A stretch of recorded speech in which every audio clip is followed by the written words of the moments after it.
Hello, and thank you for joining us for the Mitel Connect Workgroup Agent training.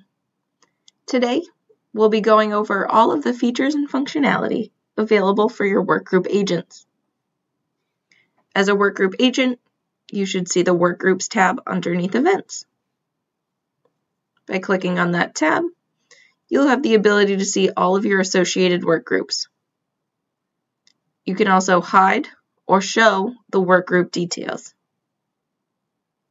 Under the workgroup details, you can see the available queue calls that will show up, as well as the voicemails. You can sort from all or one of the individual workgroups that you have set up. The bottom left-hand corner of that window, you have the ability to log in and out of your workgroup. You'll be logged in order to take calls, and you'll notice that changes to log out once you are logged in. You also have the ability to change your alert sound and shut it off, or you can view your settings. Now let's log in and start taking calls.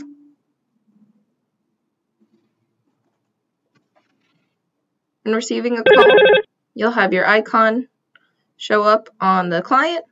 You'll also have a pop-up in the bottom right-hand corner. Once the call is answered, you have standard call control just like normal. But if you notice, when a second call comes in and you are busy, you'll only see an icon show up in the bottom right-hand corner. You'll then be able to see a call showing up in queue under Lunch, Learn, Win. You can see that it's queuing and it's the longest call.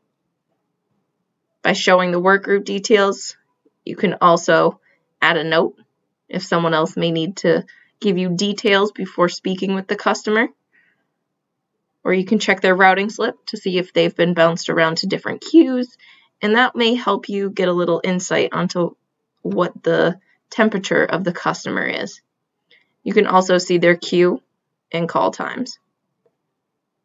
If you need to answer that call, you have the ability to do so here.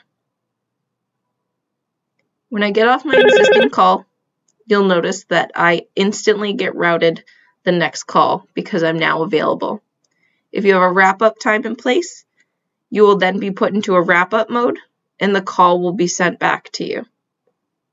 If you don't answer the call for some reason, you will be logged out. As you notice, I have to log back into the queue, and when I do, I'll be prompted to take the call again.